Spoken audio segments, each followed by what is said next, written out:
तो सभी भाइयों एवं बहनों को नमस्कार। स्वागत है आपका आपके अपने चैनल सक्सेस जंक्शन एक कदम सफलता की ओर में। मेरा नाम है अतुल शुक्ला और हम लेकर के आ गए हैं आपके लिए मध्य प्रदेश पुलिस भर्ती परीक्षा 2025 14 नवंबर सेकंड शिफ्ट का एग्जाम एनालिसिस। काफ़ी सारे प्रश्न हमारे पास में आ गए हैं जिनके बारे में आपको डिटेल में जानकारी देने वाले हैं। 100% रियल और ऑथेंटिक प्रश्न ही आपको देखने को मिलेंगे और आज आपको दिखाएंगे कि हमारी नियुक्ति वाली पीडीएफ से कितने प्रश्न आए हैं। जिन लोगों ने नोट्स लिया है, नियुक्ति वाली पीडीएफ पढ़ कर गए होंगे, आज उनके 2 नंबर एग्जैक्ट वहां से फंसे हैं। ठीक है, चलिए वीडियो को शुरू करते हैं। उससे पहले वीडियो को लाइक करके चैनल को सब्सक्राइब कर दीजिए, जिससे आगे आने वाली सारी वीडियो, सारा exam analysis time to time आपके पास में पहुंच सके। सबसे पहले आपको बता देते हैं कि आज के जो प्रश्न भेजे हैं वो किसने भेजे हैं। तो बबलू जाट जी, इनके 78 नंबर आए हैं, इन्होंने प्रश्न भेजे हैं। विभव तोमर जी, इनके 81 नंबर आए हैं। आप दोनों लोगों को बहुत बहुत धन्यवाद। शुरुआत करते हैं अपन साइंस से। तो साइंस का पहला प्रश्न है कि जो हॉट स्पॉट शब्द होता है साइंस में, उस शब्द का इस्तेमाल कहाँ पर होता है। ऑप्शन में नाभिकीय रिएक्टर दिया था, नाभिकीय विखंडन दिया था, नाभिकीय संलयन दिया गया था। सही आंसर आपका नाभिकीय रिएक्टर हो जाएगा। हॉट स्पॉट शब्द का प्रयोग नाभिकीय रिएक्टर में किया जाता है। अब ये कहाँ पर किया जाता है, क्यों किया जाता है, आइए देख लेते हैं। तो हॉट स्पॉट शब्द का प्रयोग नाभिकीय रिएक्टर में होता है, जहां ईंधन की छड़ों में एक विशिष्ट क्षेत्र को हॉटस्पॉट कहा जाता है। जैसे मान लीजिए नाभिकीय रिएक्टर है, तो यहाँ पर जो ईंधन की छड़ें लगी रहती हैं, यहाँ पर बहुत ज़्यादा गर्मी होती है, तो इसी स्थान को हम हॉट स्पॉट कहते हैं। ठीक है, और जो नाभिकीय विखंडन होता है, तो नाभिकीय विखंडन क्या होता है। तो नाभिकीय विखंडन एक प्रक्रिया होती है ऊर्जा उत्पन्न करने की, जिसमें एक भारी नाभिक जो होता है, जो परमाणु होता है, वो 2 या 2 से अधिक नाभिकों में टूट जाता है, जिसको हम नाभिकीय विखंडन कहते हैं। ठीक है, आ गया समझ में। दोनों में अंतर भी आपको समझ में आ गया होगा और हॉटस्पॉट क्या होता है ये भी आपको समझ में आ गया होगा। चलिए आगे बढ़ते हैं। आगे बढ़ने से पहले आप लोगों को बता दें, जिन लोगों का एग्जाम बाकी है और तैयारी उन्होंने की है लेकिन कॉन्फिडेंस नहीं आ रहा है, मॉक में कम नंबर आ रहे हैं, तो अभी भी आप अपना स्कोर बूस्ट कर सकते हैं एमपी पुलिस के कंप्लीट सुपर सिलेक्शन नोट्स के द्वारा। ये super selection notes success junction आपको मात्र 179 रुपए में उपलब्ध करा रहा है। इसको पढ़ करके काफ़ी अच्छे नंबर लोगों के आए हैं। यहाँ पर आप देख सकते हैं, अरविंद जी हैं, इन्होंने मात्र 6 दिन इस नोट्स को पढ़ा था, 6 दिन में कंप्लीट कर लिया था नोट्स। देखो, नोट्स को कंप्लीट करना जरूरी है। ठीक है, ये नोट्स आप देख भी रहे होंगे, यहाँ पर इनका व्हाट्सएप स्क्रीनशॉट हमने लगाया है। 83 नंबर इनके आए हैं अरविंद जी के। ठीक है, इसके अलावा आज सुबह एक भाई के 80 नंबर आए हैं। आपने यहाँ पर देखा है, जनरल ईडब्ल्यूएस से 80 नंबर इनके आए हैं और इन्होंने काफ़ी सारे प्रश्न भी भेजे थे। तो नंबर अच्छे आएंगे अगर आप इस नोट्स को कंप्लीट करके जाएंगे। इसमें क्या क्या मिलेगा सर, तो इसमें गणित, रीजनिंग, सामान्य ज्ञान, विज्ञान, एमपीके, इन सब के कंप्लीट थ्योरी नोट्स रहेंगे, कंप्लीट प्रैक्टिस सेट रहेगा, सारी मैराथन की पीडीएफ रहेगी, सारे स्पेशल वीडियो की पीडीएफ रहेगी, जो लेटेस्ट में व्यापम के द्वारा, एएसबी के द्वारा पूछे जा रहे हैं, जैसे कि परियोजनाएं हो गई, मेगावाट परियोजना हो गई, स्टेशन कोड हो गए। तो जो लेटेस्ट टॉपिक है उन सब की भी पीडीएफ आपको इसमें दी जाएगी। इसी वजह से इसको पढ़ने के बाद में लड़कों के अच्छे अच्छे नंबर आ रहे हैं। ठीक है, इन भाई ने सुबह वीडियो पे कमेंट भी किया है, आप जाकर के देख सकते हैं। चलिए, इसके अलावा देखो, एमपीएसआई का भी एग्जाम आ गया भाई, फॉर्म भरने बंद हो गए हैं और अब ये भर्ती बहुत दिनों के बाद में आई है और अब की बार भी ये बहुत दिनों के बाद में आएगी। तो आपके पास में मौका है, अभी भी आप चौका लगा सकते हैं भाई। एमपीएसआई के कंप्लीट सुपर सिलेक्शन नोट सभी 8-9 सब्जेक्ट के मात्र 199 रुपए में आपको उपलब्ध कराए जा रहे हैं। आप ये नोट्स ले सकते हैं। इन नोट्स को लेना कैसे है, तो उसकी प्रक्रिया बहुत ही सिंपल है। ये क्यूआर कोड आपको दिखाई दे रहा है, इसका स्क्रीनशॉट खींच लीजिए। इसी पर अगर आपको MP police constable, ASI, LDC के नोट्स चाहिए तो मात्र 179 रुपए का पेमेंट करना है। अगर आपको एमपीएसआई के नोट्स चाहिए तो मात्र 199 का पेमेंट करना है। अगर ये दोनों नोट्स एक साथ में चाहिए तो मात्र 300 रुपए का पेमेंट करके उस पेमेंट का स्क्रीनशॉट इस व्हाट्सएप नंबर 7052547003 इस पर आपको सेंड कर देना है। जैसे स्क्रीनशॉट सेंड करेंगे, तुरंत की तुरंत आपको complete super selection notes send कर दी जाएंगे और आपको व्हाट्सएप ग्रुप में जोड़ दिया जाएगा, जहां पर आपको आगे की सारी पीडीएफ, सारी एग्जाम एनालिसिस की पीडीएफ, सारी न्यू पीडीएफ वहां पर आपको मिलती रहेंगी। साथ ही साथ में जिन लोगों ने नोट्स ले लिए हैं वो लोग भी ध्यान दे लो भाई। आपको जब नोट्स सेंड किए गए हैं तो बीच में ही आपको एमपी पुलिस व्हाट्सएप ग्रुप की लिंक दी गई होगी, उस पर क्लिक करके आपको उस ग्रुप को ज्वाइन कर लेना। ठीक है, चलो, उम्मीद करते हैं सारी बातें समझ में आ गई होंगी। अगला प्रश्न देखते हैं। देखो, घरों में विद्युत जो तार है, यहाँ से आज सुबह भी प्रश्न आया था, कल शाम को प्रश्न आया था और इस शिफ्ट में ही प्रश्न आया कि घरों में इस्तेमाल होने वाले विद्युत तारों की क्या विशेषता होनी चाहिए। ऑप्शन में दिया गया था उच्च चालकता होना चाहिए और उच्च क्वथनांक होना चाहिए। तो यही आपका आंसर हो जाएगा, ये दोनों गुण उसमें होने चाहिए। देखिए, तो घरों में इस्तेमाल होने वाले विद्युत तारों के लिए उच्च चालकता और उच्च क्वथनांक यानी कि हाई बॉइलिंग पॉइंट वाले तार उपयुक्त होते हैं, ना कि उच्च प्रतिरोध वाले तार। प्रतिरोध उच्च नहीं होना चाहिए, बॉइलिंग पॉइंट जो है वो इसका उच्च होना चाहिए। उच्च प्रतिरोध वाले तार ऊष्मा उत्पन्न करते हैं, जो घरेलू वायरिंग के लिए नुकसानदायक है। अगर ज़्यादा प्रतिरोध होगा भाई, यहाँ से मान लीजिए ये आपकी विद्युत धारा बह रही है, ठीक है, यहाँ पर कोई प्रतिरोध आप लगा देंगे तो ये विद्युत धारा यहीं पर रुक करके रह जाएगी ना, और अगर वो रुक गई तो फिर इस तार को गर्म करेगी और पिघला देगी। तो विद्युत प्रतिरोध कम होना चाहिए, और क्वथनांक ज़्यादा होना चाहिए, चालकता ज़्यादा होनी चाहिए, ठीक है। जबकि उच्च चालकता वाले तार जैसे कि तांबे का तार हो गया, बिजली को बिना अधिक अधिक प्रतिरोध के प्रवाहित करते हैं और उच्च क्वथनांक वाले तार ऊष्मा के कारण जल्दी पिघलते नहीं हैं, ठीक है। तो ये 2 तार होने चाहिए, 2 प्रकार के तार होने चाहिए। एक तो प्रतिरोध बिल्कुल कम होना चाहिए और क्वथनांक अच्छा होना चाहिए। आगे बात समझ में?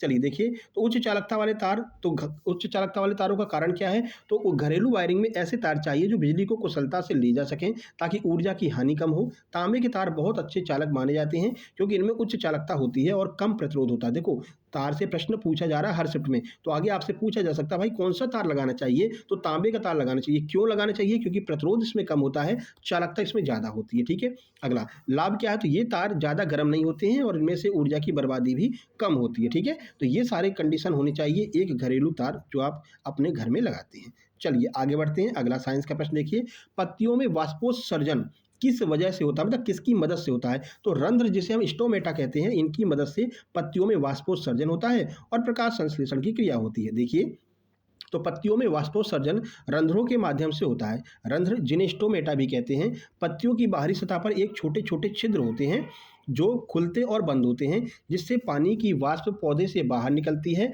और प्रकाश संश्लेषण की क्रिया होती है। तो रंध्र क्या होता है? स्टोमेटा कहते हैं। ये पत्तियों पर मौजूद छोटे-छोटे छिद्र होते हैं जिनके माध्यम से गैसों का आदान-प्रदान होता है, यानी कि CO2 गैस वो प्राप्त कर लेते हैं, ऑक्सीजन को छोड़ देते हैं हमारे लिए, ठीक है। वाष्पोत्सर्जन की मुख्य प्रक्रिया इन्हीं रंध्रों से होकर के होती है।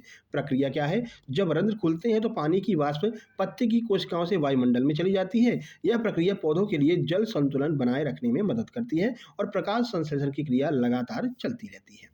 चलिए अगला देखिए, अगला पूछा गया था, हिस्ट्री से प्रश्न आया था कि भाई गुप्त वंश का अंत किसकी वजह से हुआ था? क्या कंडीशन थी जिसकी वजह से गुप्त वंश का अंत हो गया था? ऑप्शन में दिया था हूणों का आक्रमण, तो यही आपका सही आंसर हो जाएगा। देखिए, तो मध्य प्रदेश सहित गुप्त साम्राज्य का अंत किसी एक शासक ने नहीं बल्कि हूणों के आक्रमण और सामंतों के विद्रोह के कारण हुआ था। एक तो हूण आक्रमण कर रहे थे, ऊपर से सामंत लोग लगातार विद्रोह कर रहे थे, जो स्कंदगुप्त के बाद में कमजोर शासकों के शासन काल में हुआ। स्कंदगुप्त तक तो भाई सारी बात ठीक ठाक रही, इसके बाद में जो है इसका पतन चालू हो गया। अंततः मालवा के सामंत यशोधर्मन ने हूणों को हराकर गुप्तों की शक्ति को और भी कमजोर कर दिया, ठीक है। गुप्त वंश के अंतिम शासक विष्णुगुप्त थे, लेकिन वे भी साम्राज्य बचाने में असफल रहे। चलिए, तो देखो हूणों के आक्रमण था, तो 5वीं शताब्दी में उत्तरार्ध में हूणों ने आक्रमण किया था, जिन्हें स्कंदगुप्त ने तो रोक लिया था, लेकिन स्कंदगुप्त के बाद वाले जो शासक थे वो लोग हूणों के आक्रमण को नहीं रोक पाए। बाकी सामंतों का विद्रोह भी था, जैसे कि मालवा के यशोधर्मन ने विद्रोह कर दिया, ठीक है, और बाकी सारी लोगों ने विद्रोह कर दिया, जिसकी वजह से गुप्त साम्राज्य अंत, मतलब गुप्त साम्राज्य का भारत से अंत हो गया। चलिए अगला प्रश्न देखिए, स्पोर्ट्स से पूछा गया है, इनमें से कौन सा खिलाड़ी मध्य प्रदेश से संबंधित है? तो ये ऑप्शन देख लीजिए, ऑप्शन में नमन ओझा दिया गया था, अशोक डिंडा दिया गया था, कपिल देव दिया गया था, एक और कोई क्रिकेटर था। देखो अशोक डिंडा तो पश्चिम बंगाल से हैं, कपिल देव चंडीगढ़ से हैं, तो एक ही ऑप्शन बचता है जो है नमन ओझा। नमन ओझा मध्य प्रदेश के निवासी हैं। अब ये मध्य प्रदेश के कहाँ के निवासी हैं, पहले भी प्रश्न पूछा गया है, आइए देख लेते हैं। तो नमन ओझा मध्य प्रदेश के निवासी थे, वे भारतीय क्रिकेटर हैं जो एक विकेट कीपर बल्लेबाज के रूप में जाने जाते हैं। उनका जन्म उज्जैन में हुआ था और वे प्रथम श्रेणी क्रिकेट में मध्य प्रदेश का प्रतिनिधित्व करते हैं, ठीक है। तो रणजी वगैरह ये खेलते हैं, IPL भी खेले हैं। निवासी नमन ओझा का जन्म उज्जैन मध्य प्रदेश में हुआ था, लेकिन उन्होंने क्रिकेट खेलना रतलाम में शुरू किया। वे प्रथम श्रेणी क्रिकेट में अपने राज्य मध्य प्रदेश के लिए खेलते थे। वे एक भारतीय क्रिकेटर हैं जिन्होंने टेस्ट, वनडे और T20 अंतर्राष्ट्रीय क्रिकेट खेला है। उन्होंने राजस्थान रॉयल्स, दिल्ली डेयरडेविल्स और सनराइजर्स जैसी IPL टीमों का भी प्रतिनिधित्व किया है, ठीक है। तो आज नमन ओझा का प्रश्न पूछा गया था। आगे बढ़िए, सतपुड़ा पहाड़ी भारत के किस दिशा में स्थित है? ऑप्शन में उत्तर मध्य था, पूर्व पश्चिम था, उत्तर दक्षिण था। सही आंसर हो जाएगा पूर्व पश्चिम में स्थित है। आइए इसके बारे में पूरी जानकारी आपको देते हैं। तो सतपुड़ा पहाड़ी भारत के मध्य भाग में स्थित है और यह पूर्व पश्चिम दिशा में फैली हुई है। यह पर्वतमाला पूर्वी गुजरात से शुरू होकर के महाराष्ट्र, मध्य प्रदेश की सीमा से गुजरते हुए छत्तीसगढ़ तक ये पर्वतमाला जाती है। भौगोलिक स्थिति देख लीजिए तो विंध्य पर्वतमाला के समानांतर है और नर्मदा और ताप्ती नदियों के बीच में स्थित है। ये प्रश्न पूछा गया था कि भाई नर्मदा और ताप्ती को कौन सी पहाड़ी अलग करती है? तो सतपुड़ा की पहाड़ी अलग करती है। विस्तार देख लीजिए, सतपुड़ा रेंज को पश्चिम से पूर्व की ओर कई भागों में विभाजित किया गया है, जिनमें राजपीपला, महादेव, मैकाल पर्वतमाला भी शामिल है। अगला प्रश्न, मध्य प्रदेश में रामलीला उत्सव कितने वर्ष पुराने से मनाया जा रहा है? मतलब रामलीला उत्सव कितना वर्ष पुराना है? तो 100 वर्षों से अधिक वर्ष पुराना है रामलीला महोत्सव। अब दो रामलीला महोत्सव मनाए जाते हैं, कौन कौन से हैं आइए देख लेते हैं।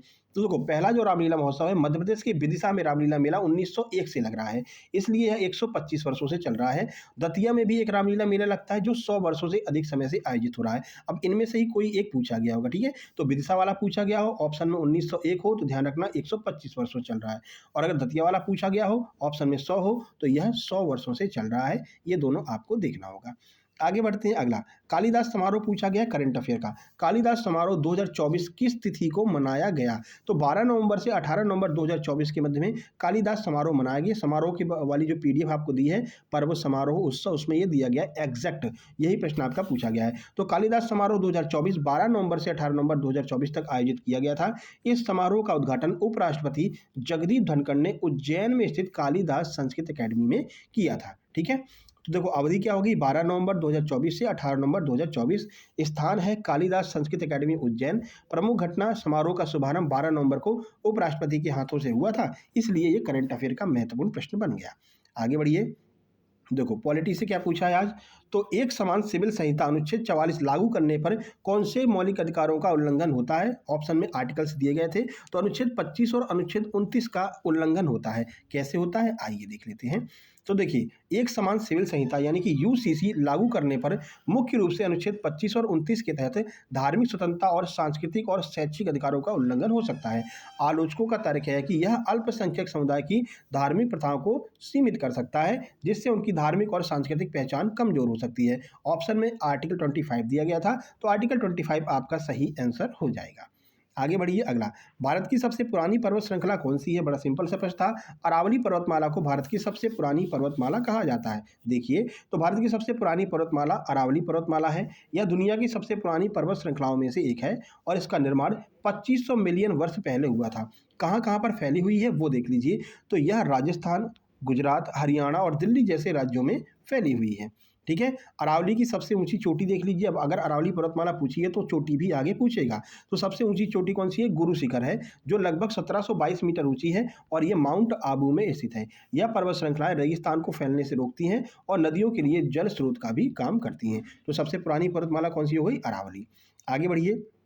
देखिए, एक पूछा है कि भाई जोग गरसोप्पा जलप्रपात किस नदी पर बना हुआ है? तो जोग गरसोप्पा जलप्रपात जो है वो शरावती नदी पर बना हुआ है, ठीक है। अब इसकी जानकारी आपको देते हैं, ये कहाँ पर स्थित है सब कुछ बता देते हैं। तो जोग गरसोप्पा जलप्रपात शरावती नदी पर बना हुआ है। यह कर्नाटक राज्य में, कहाँ पर? कर्नाटक राज्य में स्थित है और अपनी 253 मीटर ऊंचाई यानी कि 830 फीट की ऊंचाई से गिरता है। भारत का भारत का दूसरा सबसे ऊंचा झरना है। नदी कौन सी है? शरावती, ठीक है। स्थान कौन सा है? कर्नाटक, भारत, और 253 मीटर इसकी ऊंचाई हो जाएगी।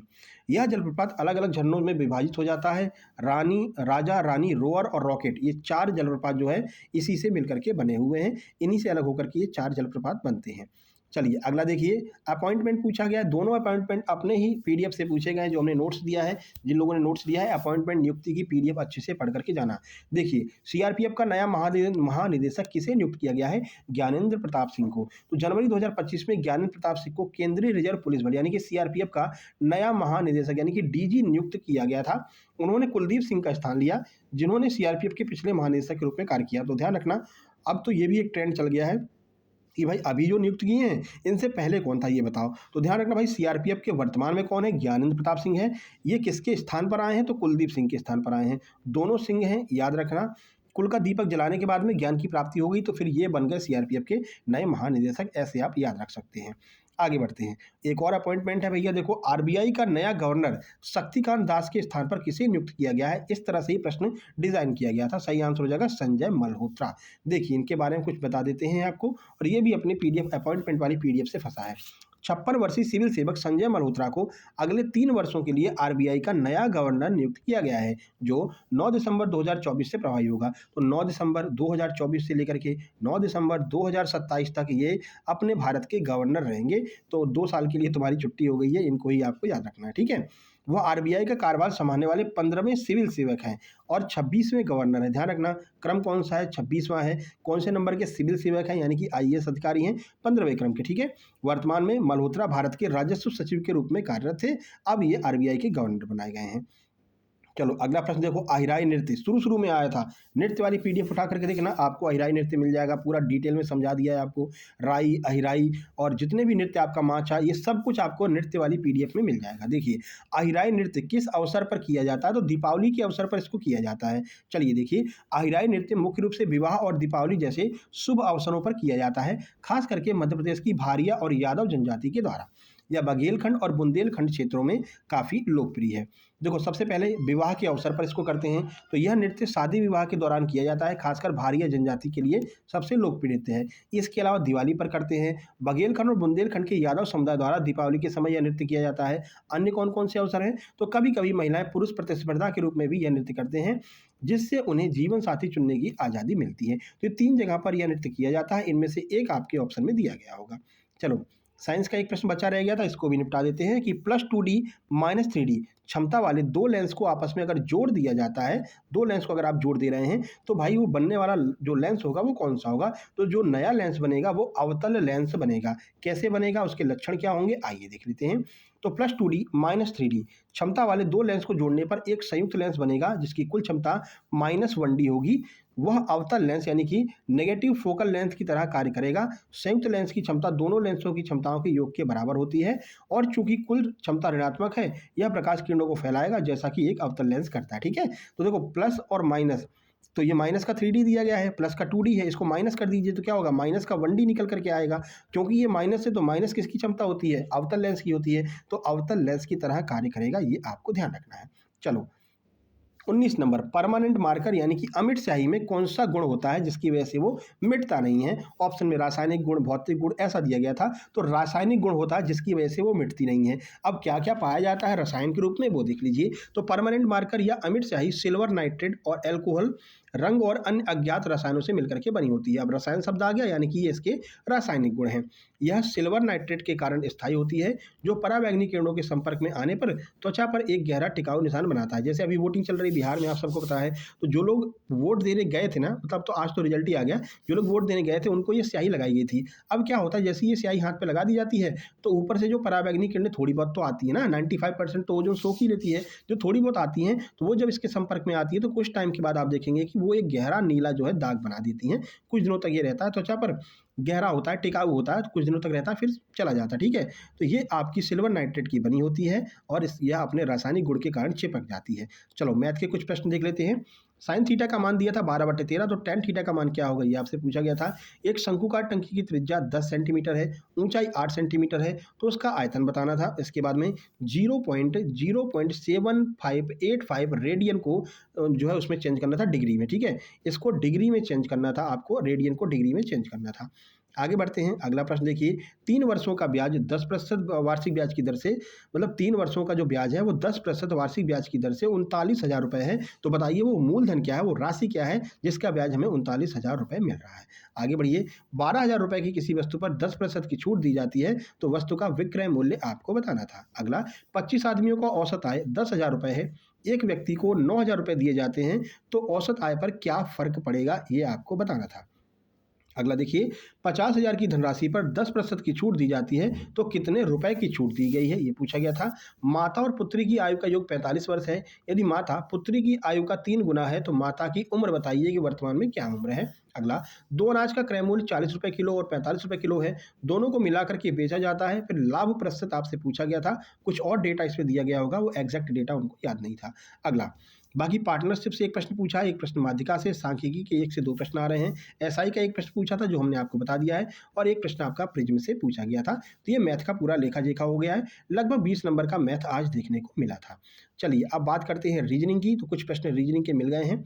देखिए, देखो प्रश्न है कि किसी व्यक्ति का आज जन्मदिन है और डेट दी गई थी, और आज सोमवार है, तो डेट भी दी थी, दिन भी दिया था, बोला गया था 12 साल पहले उसका जन्मदिन कब पड़ा होगा। अगला, आज शुक्रवार है, तो आज के 320 दिन बाद कौन सा दिन होगा। 2 प्रश्न कैलेंडर के आए थे इस तरह के। क्लॉक आज नहीं पूछी गई थी, सुबह भी नहीं पूछी और शाम को भी नहीं पूछी।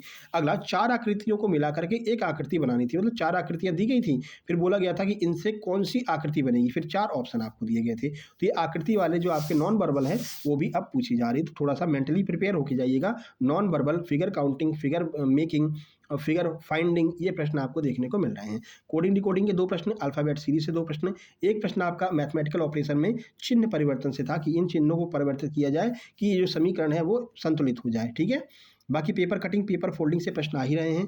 ऊंचाई में जो है एक प्रश्न ऊंचाई क्रम से पूछा जा रहा है कि ये उससे बड़ा है, उससे छोटा है, बताइए कौन सबसे बड़ा है, ऐसा वाला, ठीक है। एक फ्लोर पजल पूछी गई थी, आज भी 8 लोगों वाली फ्लोर पजल पूछी गई थी। तो फ्लोर पजल की हमने पीडीएफ आपको दी है, जिन लोगों ने नोट्स दिया होगा।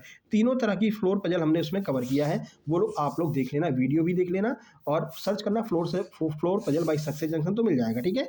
तो वीडियो भी देख लेना और जिन लोगों ने पीडीएफ ले रखी है वो लोग पीडीएफ भी अच्छे से करके जाना। बाकी सिटिंग अरेंजमेंट का एक प्रश्न, डायरेक्शन के 2 से 3 प्रश्न पूछे गए थे। आइए देखते हैं कितने प्रश्न आज पूछे गए हैं सब्जेक्ट वाइज। तो मैथ के लगभग 20 प्रश्न हैं, 40 प्रश्न रीजनिंग के हैं, यानी कि 60 से 62 नंबर की मैथ रीजनिंग पूछी गई है। साइंस के लगभग 10 प्रश्न पूछे गए हैं। बाकी आपके जीके जीएस करंट अफेयर के हैं, 2 प्रश्न करंट अफेयर के हमको मिल गए हैं, और भी प्रश्न पूछे गए होंगे। फिलहाल 2 प्रश्न आप मिले हैं तो हमने आपको बता दिए, बाकी एमपी जीके है। स्कोर देखते हैं तो 78, 80, 81, 78, 75, 81 ये स्कोर आज देखने को मिले हैं, ठीक है भाई। चलिए, ये हमारा व्हाट्सएप नंबर है जिस पर मैसेज करके आपको अपना जो है नोट्स प्राप्त कर लेने हैं, ठीक है। जो क्यूआर से पेमेंट नहीं कर पाएंगे, मैसेज करके फ़ोन पे नंबर ले लेंगे, फ़ोन पे पर पेमेंट करके अपने नोट्स तुरंत प्राप्त कर सकते हैं। ये हमारा टेलीग्राम चैनल है सक्सेस जंक्शन लाइव के नाम से, लिंक डिस्क्रिप्शन बॉक्स में है, आप जो है लिंक के थ्रू इसको फॉलो कर सकते हैं। चलिए फिर मिलते हैं नेक्स्ट एग्जाम एनालिसिस में, तब तक के लिए नमस्कार, धन्यवाद। वीडियो को लाइक कर दीजिएगा, शेयर कर दीजिएगा, चैनल पर पहली बार आए हैं सब्सक्राइब करके नोटिफिकेशन बेल दबा दीजिएगा। धन्यवाद।